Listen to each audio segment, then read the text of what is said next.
couple other great things. And, really, summertime is it's a time of travel. And so we see things. And a lot of times we go to destinations that are, we call them wonders of nature. Have you ever had an experience involving beautiful scenic wonder that just made you feel close to God or made you think about God? Because I'm seeing this all over my Facebook feed as people are sharing pictures with a caption that reaffirms the truth that there is indeed a God. I'm seeing a lot of people that make a comment like that with a picture that how can you see this and not believe that there is a God? Randy, the other one's on too. You get that one too? Thank you. Yeah, I'm hearing echoes of myself and I don't like it. All right. Anyway, and that's a thought. Have you ever experienced something like that where you see something so beautiful in the natural world that your thoughts immediately turn to God? Not everything we see in the world makes us think of God. Baker, California is where Jessica and I our car broke down on the way home from Disneyland. It's the gateway to Death Valley, and it does have the world's tallest thermometer, which I got to see. But that was a pretty awful, miserable place to be. I'm thankful that we were close enough to be towed into Las Vegas. But not everything in the world reminds you of the beauty of God, but there are some things that certainly do. This is my recent trip to Yellowstone. I'm going to share a few pictures. Got a new projector. I want to see how that looks. But I find myself thinking the same things too. When I was at Yellowstone Park or seeing the Tetons and just how jagged and misshapen they look, but so unique and incredible, and seeing all the kind of animals there that you just don't see anywhere else. Or, Moab is another one of those places. If you look close, you can see a Jeep in the picture too. But love the beautiful and just odd-looking red rock with the La Salle Mountains behind it. It's another one of those places where I'm constantly stopping in my tracks to just look around and be in awe at the beauty of it all and think about how could this be the work of anything other than a divine and ultimately benevolent, good creator. The redwood forests in southern Oregon, right on the coast. If you ever want to go somewhere, if the world was millions of years old, which I personally don't think it is, I say thousands, but anyway, if it was millions of years old, the redwoods is the place that I think would simulate what the world would have been like in the time of the dinosaurs. If you ever want to go somewhere and just feel teeny tiny and like you've traveled back in time thousands and thousands of years, go there and see trees that are hundreds of years older than you are, possibly even more than 1,000 years older than you. And it's just another one of those things where you stop and look at these 100-foot tall trees and you're just in awe at how long they've been there, how sturdy they are, how beautiful it is, and just how impressive it is. This is Brookings, Oregon. You guys like watching sunsets?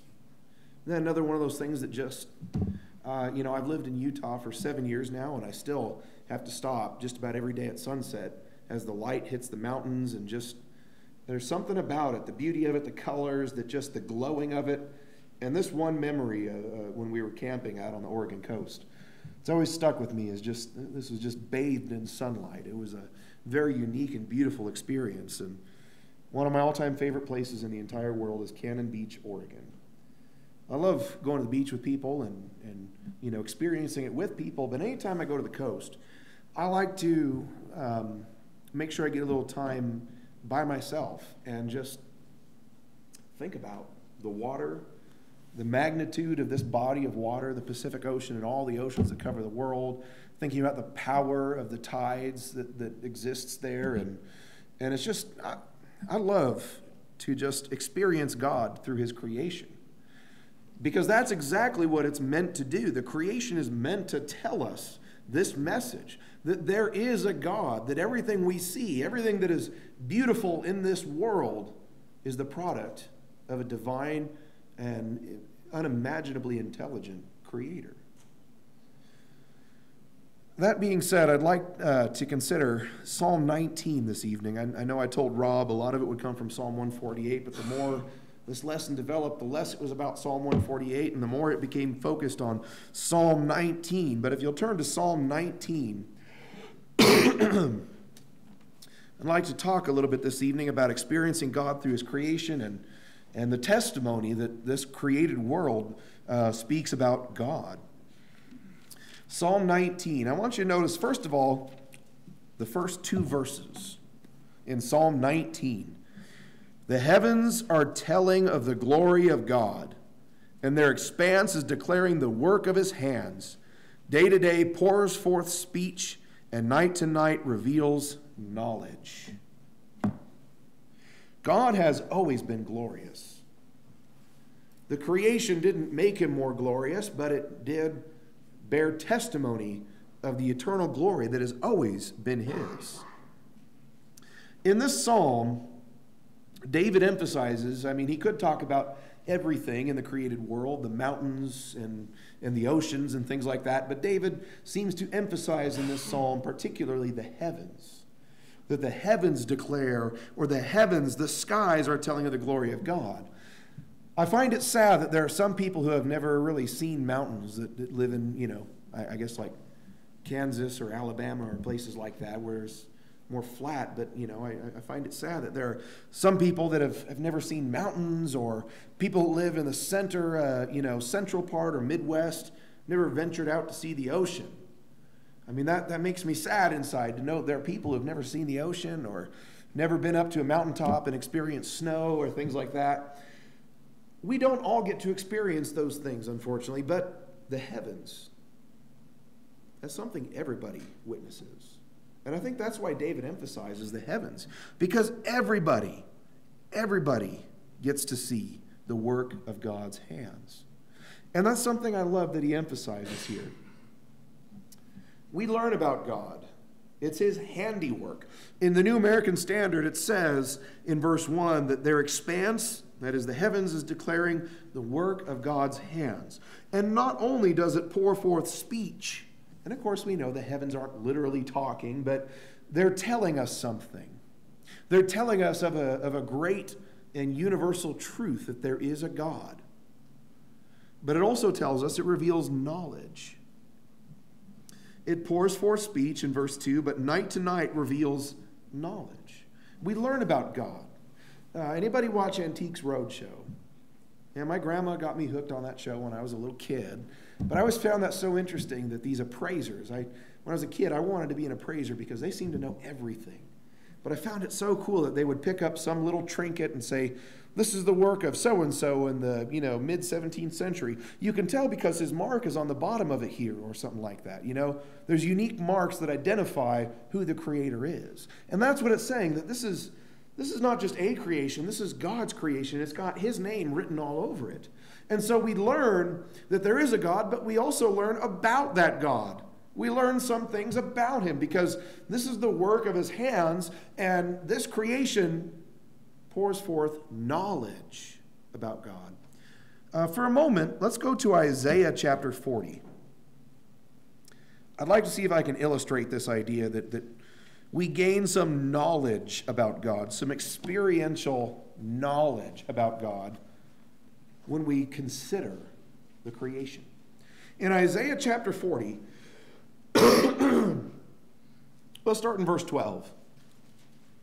Isaiah chapter 40 and verse 12. We're going to read about some incredible things, about the magnitude of God's power. It's one thing to read about it, but I want you to think, what would any of this mean to you if you'd never seen mountains or the ocean? Who has measured the waters? Again, this is Isaiah 40, verse 12. Who has measured the waters in the hollow of his hand, and marked off the heavens by the span, and calculated the dust of the earth by the measure, and weighed the mountains in a balance, and the hills in a pair of scales? Who has directed the Spirit of the Lord, or who has his counselor has informed him? With whom did he consult, and who gave him understanding? And who taught him in the path of justice, and taught him knowledge, and informed him of the way of understanding? Behold, the nations are like a drop from a bucket, and are regarded as a speck of dust on the scales. Behold, he lifts up the islands like fine dust. Even Lebanon is not enough to burn, nor its beasts enough for a burnt offering. All the nations are nothing before him. They are regarded by him as less than nothing and meaningless. It's one thing to read about that. To read about God measuring the waters. Think about the waters, the oceans, just in the palm of his hand. It's one thing to read about that, but if you've never been to the ocean, that's why I like to go and stand at the edge of the surf and feel the tides move in and out and just look out as far as I can see, nothing but water. And my mind is drawn to this verse. I think about the vastness of the oceans, that the majority of this world's surface is covered in water. And that's how I get to know God, is I read about, the idea, I think metaphorically, him holding all the oceans in his palm. But I don't really understand how powerful a statement that is until I've seen the vastness of the ocean, until I've looked out on it, until I've thought about the power that is in the tides and the movement of the oceans. Who has marked off the heavens by the span? Who has calculated the dust of the earth by the measure?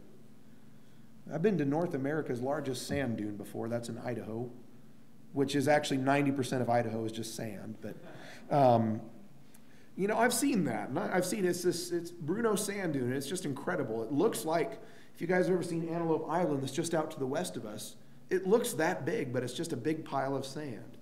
And I can't imagine, how did this get here? Why doesn't it ever blow away?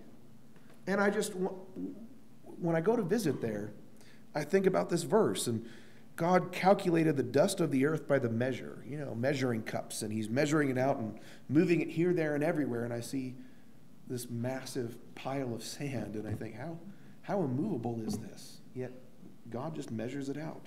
And weighed the mountains in a balance, and the hills in a pair of scales. I don't know if that verse means as much to you unless you've started at the bottom of a mountain and worked your way up, laboring each step of the way to the very top. I don't get to summit as many mountains as I used to, but it's a rewarding experience, but it also teaches me about God, that I read about it and I have an understanding, but I gain a knowledge of what this means when I see this, when I witness it, when I contemplate it. And so that's where the testimony of the creation, it gives us knowledge of God. It puts into perspective these incredible statements that God spoke and there was light, that God measured out the oceans in the palm of his hand, that when we see the magnitude of these things, then we begin to understand how impressive that is. And then we realize that the power of God is beyond our ability to grasp. And we're at square one again. The testimony of the heavens is continuous. Going back in Psalm 19, it says, the heavens are declaring the glory of God. The skies are proclaiming the work of his hands. In other words, this is something that they're always doing. This creation is perpetually, continuously, day by day, night by night. The truth that there is a God is always there, is always evident, because it's continuous and it's abundant. Notice some of the language. Notice some of the language used here in these first two verses. Verse 2, day to day pours forth speech. This idea of pouring forth means to bubble up and overflow, to gush over the edges. There's not just a hint, a speck of evidence that there is a designer, a creator behind all of this, an intelligence that is beyond ours, to say the least. It doesn't just hint at there's a God. The creation screams everywhere you look, whether you're looking through a telescope at the farthest stars and planets and seeing how vast space is, whether you're looking through a microscope at the tiniest little organism, the tiniest little microscope, microbes that make up life. Everywhere you look, there is an abundance of evidence that this is the handiwork of God, and it's universal. And that leads us into our next point. This is something that everybody can relate to. Let's read a little bit further. Psalm 19, let's pick up in verse 3 and go through verse 6 now. There is no speech, nor are there words. Their voice is not heard. I think he's saying there is no place where this testimony is not heard, where it is not understood. Their line has gone out through all the earth. And it could mean sound. Their sound of this testimony has gone out through all the earth. Their utterance to the end of the world. In them he has placed a tent for the sun, which is as a bridegroom coming out of his chamber. It rejoices as a strong man to run his course. Its rising is from one end of heavens, and its circuit to the other end of them. And there is nothing hidden from its heat. So this message is universal. It's spread through all the world. Everybody knows this. The same message is preached everywhere. I've often thought about and, made far off distant plans to go to foreign countries to preach the gospel. I dabble in Spanish. I speak a little bit of the language. If I got lost in Mexico, I might be able to, talk my way into getting some help. But to preach from the Bible, that's a little above where I'm at. Language is a hindrance to me. It's a barrier.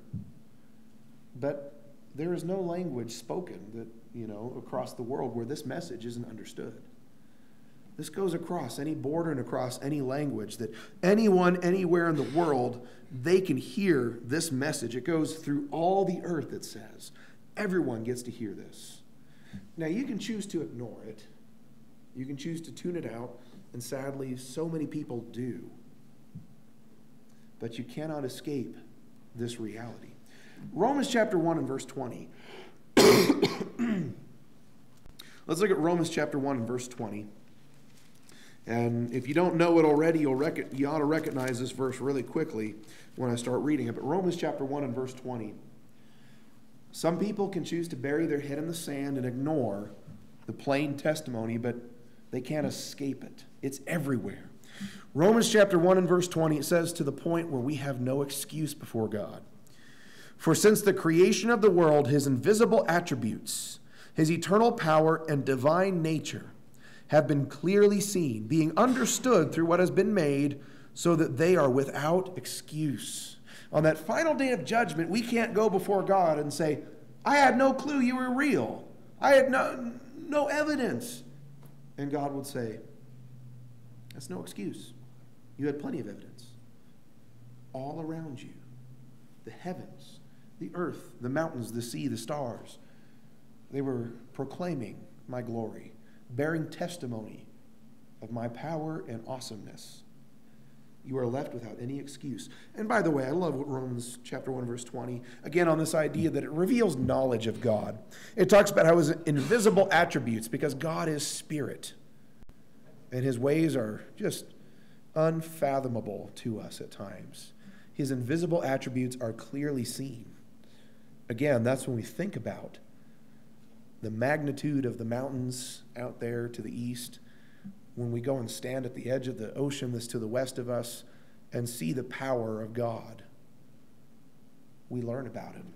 His invisible attributes are clearly seen. And we are left without excuse. That is the vastness of how this message is preached. And in verses 5 and 6, David really emphasizes this with relating to the sun, that the sun is consistent. There is no corner of the world. Now, maybe the northern and southern extremes in the wintertime get a little bit less than the rest of the world, but really there's no corner of this world where the sun does not shine its light, where its heat cannot be felt, and that is relating it to the truth that there is a God. There is nowhere in the world. It's just like trying to ignore the sun, pretend it's not there. I mean, imagine looking up in the sky and staring without sunglasses and saying, I'll just pretend like the sun isn't there. That's people who pretend there is no God.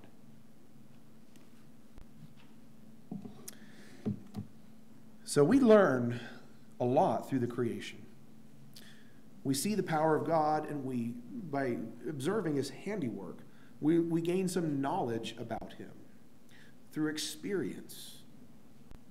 But really, all the creation can do is It bears a good testimony, but not a perfect testimony of God. All it does is tell us, and it tells everybody. That's the beauty of it. Not everybody will encounter the Bible, early on in their life. Not everyone will pick up the Bible and read it, but everyone in the world will hear the testimony of this creation, telling them that there is a God. But beyond that truth, the creation doesn't tell us much more. We don't learn a whole lot. The existence of God and some of his attributes and learning about him a little bit, learning about his power and awesomeness, we can learn that from the creation, but the creation, it can tell us nothing of his will. Some people make the mistake of seeing the creation and acknowledging that there is a God, but they start to worship the creation itself. God is not his creation. The creation points us towards God, that we worship him. That's how it is supposed to work. But if we want to learn about him, well, we've got to pick up his word and read it. God gave us the creation. God gave us the conscience. These things point us towards God, but in and of themselves, just the creation, just our conscience, our feeling of right and wrong, those aren't enough. They lead us to God. They point us towards him. And then when we pursue, when we ask, when we seek, when we knock, the answers are revealed to us in his word. And that's why David, if we want to finish out Psalm 19, that's why David finishes out this psalm with, emphasizing the perfection of God's word. Psalm 19, let's pick up in verse 7 and finish out this psalm. The law of the Lord is perfect, restoring the soul. The testimony of the Lord is sure, making wise the simple. The precepts of the Lord are right, rejoicing the heart. The commandment of the Lord is pure, enlightening the eyes. The fear of the Lord is clean, enduring forever. The judgments of the Lord are true. They are righteous altogether. They are more desirable than gold, yes, than much fine gold, sweeter also than honey and the drippings of the honeycomb. Moreover, by them thy servant is warned. In keeping them there is great reward. Who can discern his errors? Acquit me of hidden faults. Also keep back thy servant from presumptuous sins. Let them not rule over me. Then I shall be blameless, and I shall be acquitted of great transgression. Let the words of my mouth and the meditation of my heart be acceptable in thy sight, O Lord, my rock and my redeemer. The creation bears a good testimony, but if we want a perfect word, if we want a perfect testimony, if we want to really learn about his personality, his nature, his will for this world and for our lives, we have got to open up his word. If we want to be wise, if we want to be enlightened, if we want to be warned from the dangers of sin, we'll find that in his word. One final parting word of encouragement. I hope you'll take some time to enjoy seeing and experiencing the work of God's hands. Sometimes people say, go take a hike, and they mean something kind of rude by it, but I mean this with sincerity. If you want a hiking partner, call me up. I told you this morning about encouraging and provoking, so part of that means, offering to, come alongside someone. If you want a hiking partner, I'll take you somewhere. But I want you to try and experience this. I really do worry about how virtual our world is becoming. That's cool in so many ways as a Star Trek fan, but we're missing out. I shared a few pictures. You guys need to see those things in real life. There are things I want to see that I've only seen pictures of. We need to experience the work of God's hands because, yes, the ultimate revelation of God is in his word, but again, like I said, how can we understand God measuring out the oceans in the palm of his hand unless we've seen the ocean? How can we understand what it means when God weighed the mountains unless we've been in the mountains, been near them, been around them, experienced it for ourselves? So take a little time. Go for a little hike. Turn your phone off while you're doing it, by the way, and just experience God through his creation. The creation tells us that there is a God, but the creation cannot tell you what to do with your life. It only tells you that there is a God and you need to find him. You can find him in this word. You can find his will for your life. His will is that none should perish. And to accomplish that, he sent his Son, a perfect sacrifice, to die for the entire world. If you'll submit to him in obedience, be baptized in his name, and follow where he leads you. If there's any way we can help you accomplish that, I invite you now to come forward as we stand and sing.